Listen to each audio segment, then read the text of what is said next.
Communication, marketing, recrutement. Vos besoins ont des solutions vidéo avec Décideur TV, le studio.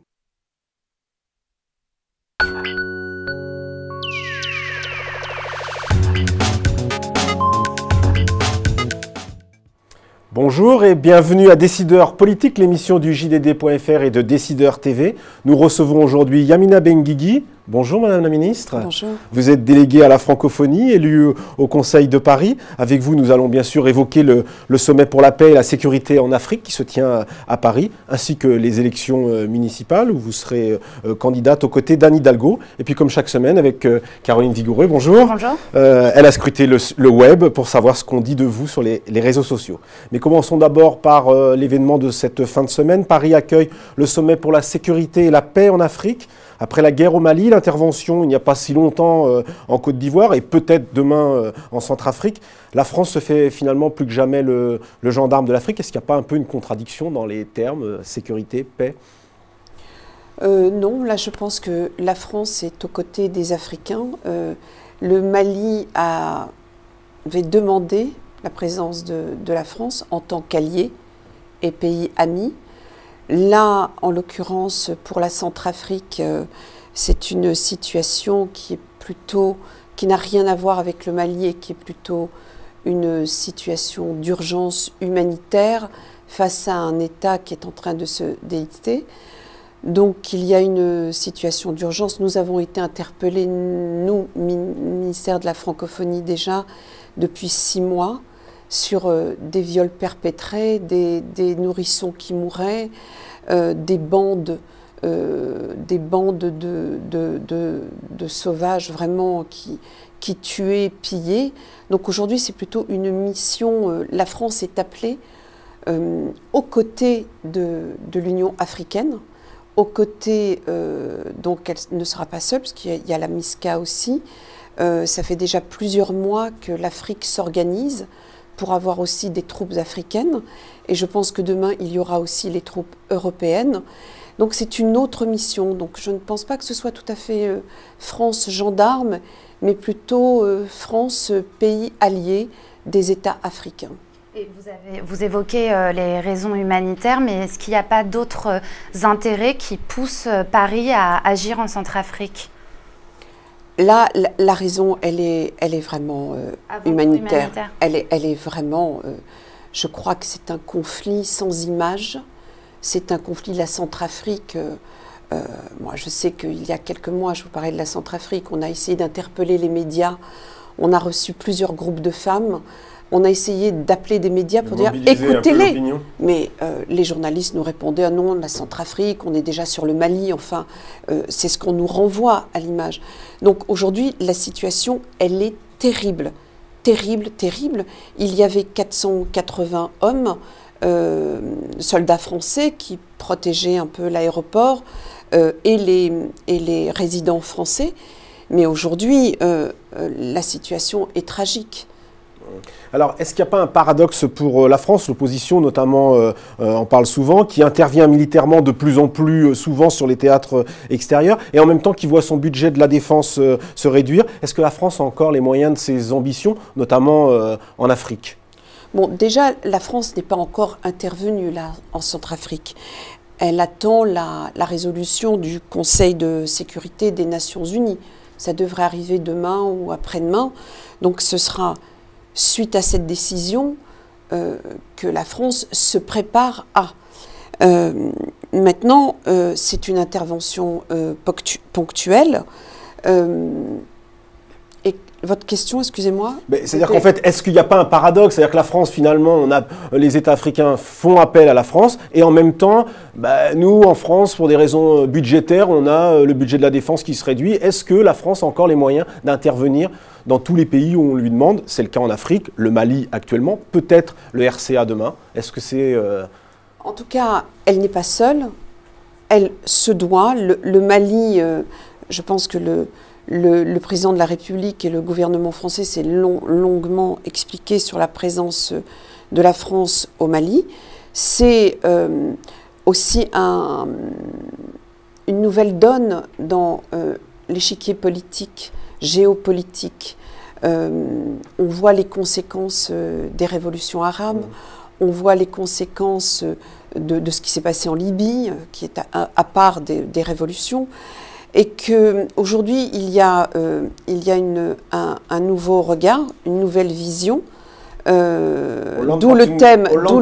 François Hollande porte une nouvelle vision de l'Afrique. François Hollande, en tout cas, porte une nouvelle vision géopolitique.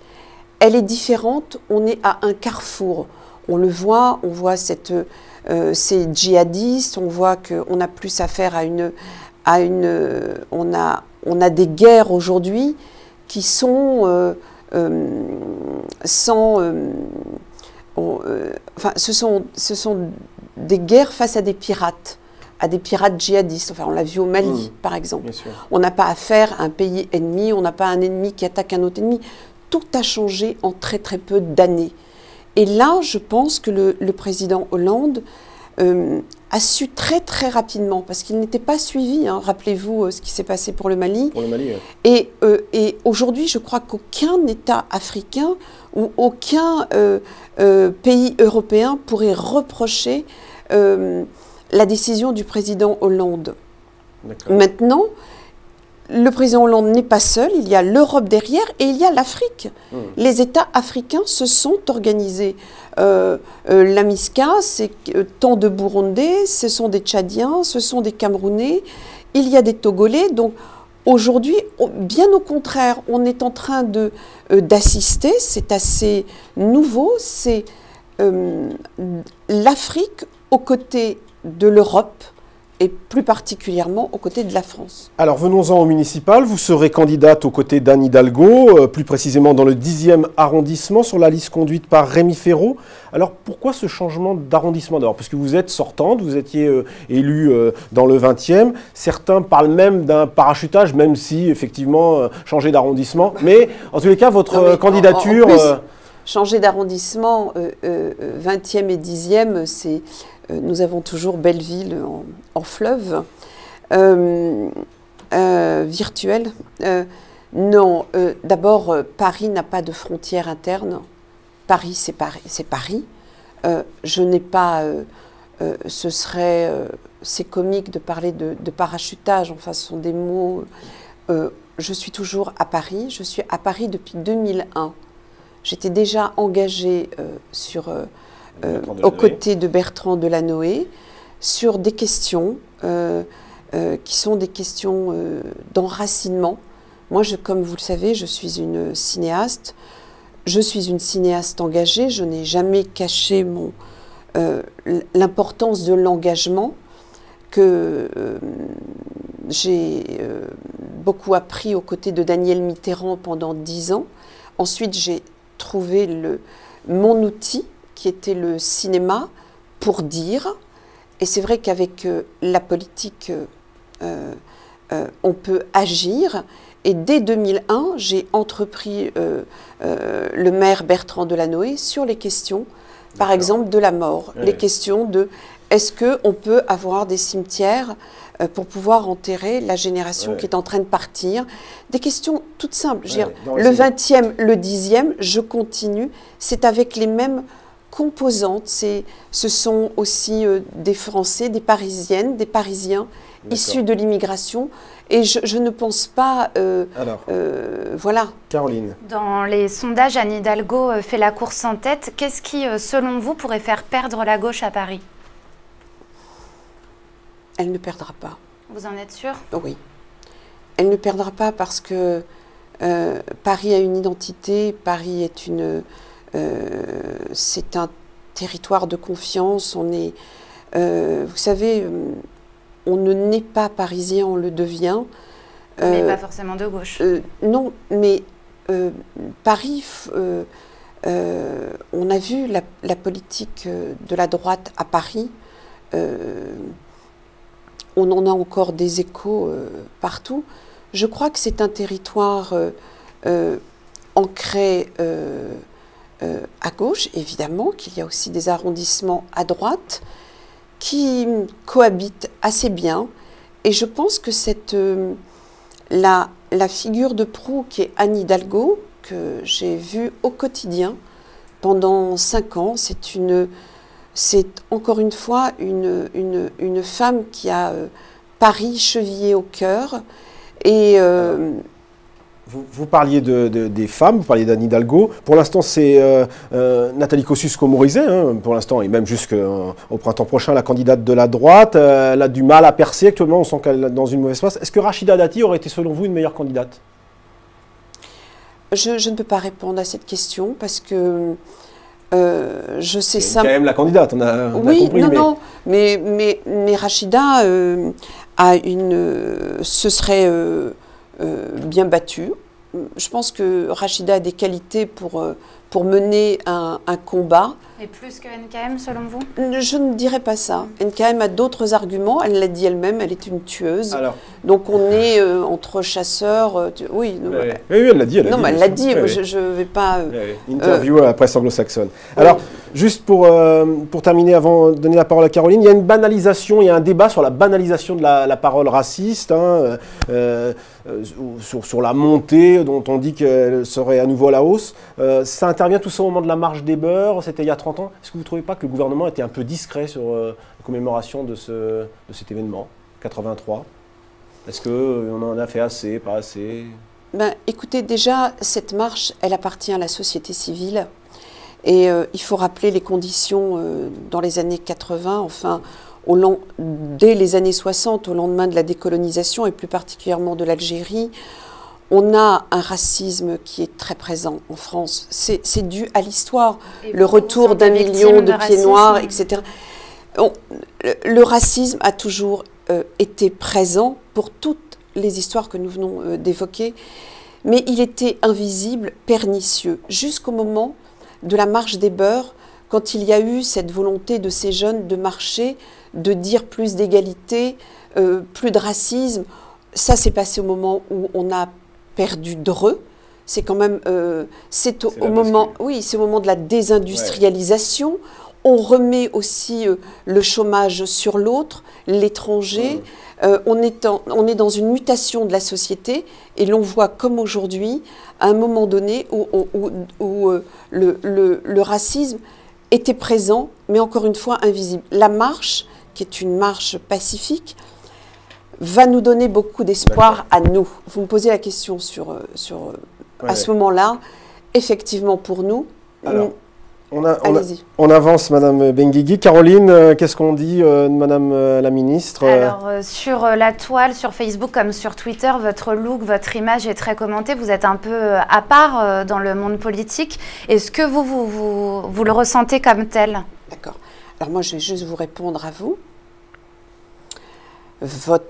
Je répète, votre look, votre image, vous n'avez pas l'image classique de la politique. Alors, on était en train de parler de quoi juste avant?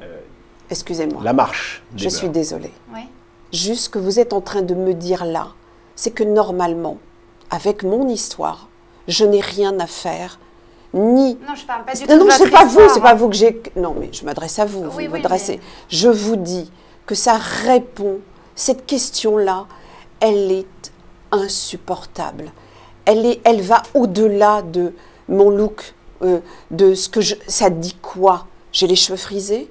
Que je fais 1m75, je devrais en faire 1m10, que je suis, oui, d'origine arabe. Vous n'avez pas forcément le profil classique d'une ministre. Qu'est-ce que ça veut dire, le profil classique d'une ministre? Une grande, une blonde, une petite?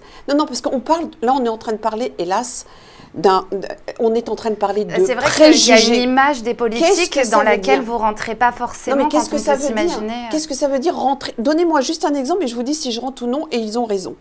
Je suis très contente d'avoir cette question. Est-ce que vous souhaitez, à l'avenir, justement... La question, elle est quoi? Elle est sur le physique, elle est sur l'origine, elle est sur quoi? Elle est sur mon prénom, elle est sur mon nom, elle est sur quoi? Elle n'est pas sur mon engagement, elle n'est pas sur mon travail. Non, je veux dire, je l'ai prouvé, et je suis issue, je ne suis pas encartée, je suis de la société civile et je suis depuis 5 ans... Dans ce sens-là, vous n'avez pas un profil classique, vous n'êtes ni encarté, vous êtes de la société civile. On a le droit d'être... La société civile a toujours été présente. Est-ce que vous souhaitez, Madame la ministre, qu'à l'avenir... Non, mais vous avez parlé de look. Mais parce que c'est un tout, c'est l'image que vous dégagez. Qu'est-ce que ça veut dire? Est-ce que vous souhaitez qu'à l'avenir, il y ait beaucoup plus de ministres, justement, qui soient sur ce profil, issus de la diversité, issus justement d'un monde différent de ceux qui viennent de l'ENA? Je suis très contente de votre question et de toute façon, vous rapportez. Est-ce que vous souhaitez qu'à l'avenir, il y ait beaucoup plus de ministres comme vous, justement, qui représentent une autre frange de la société? Écoutez, ou est-ce que vous pensez que la politique, finalement, s'est réservée un peu au petit monde des énarques, des gens qui ont eu des parcours universitaires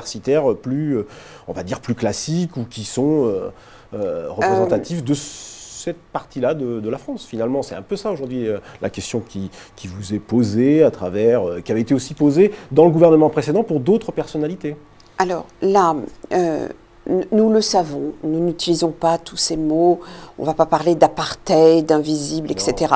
Non, non, non, parce qu'on estime qu'on est dans une république, etc. La réalité de cette république, c'est que le plafond de verre, il est toujours très présent. Il a été très présent. Il a fallu 2 lois pour les femmes, mais pour toutes les Français issus de la composante immigrée, enfin la composante française issue de l'immigration, n'a pas sa place, n'a pas sa place. Alors nous ne voulons pas, parce que nous faisons partie d'une génération, nous devons montrer l'exemple. Moi, je sais que chaque mot que je dis, je le dis aussi, pas seulement pour mon gouvernement, mais j'ai une responsabilité vis-à-vis au-delà. C'est comme ça. Il faut savoir que j'ai été la première réalisatrice, c'est quand même incroyable, d'origine maghrébine. Je me dis, c'est pas possible dans notre histoire qu'on n'avance pas. Et moi, je les ai entendues, les critiques. Les critiques, elles ont été très violentes par rapport à une appartenance. Donc, je voudrais juste dire qu'aujourd'hui, évidemment qu'il en faut plus, parce que c'est ça la France, c'est la France d'aujourd'hui, c'est la France de demain. Eh bien, c'est sur ces sages paroles que nous allons terminer l'émission. Nous vous remercions, Yamina Benguigui, et puis à la semaine prochaine pour une nouvelle édition de Décideur.fr.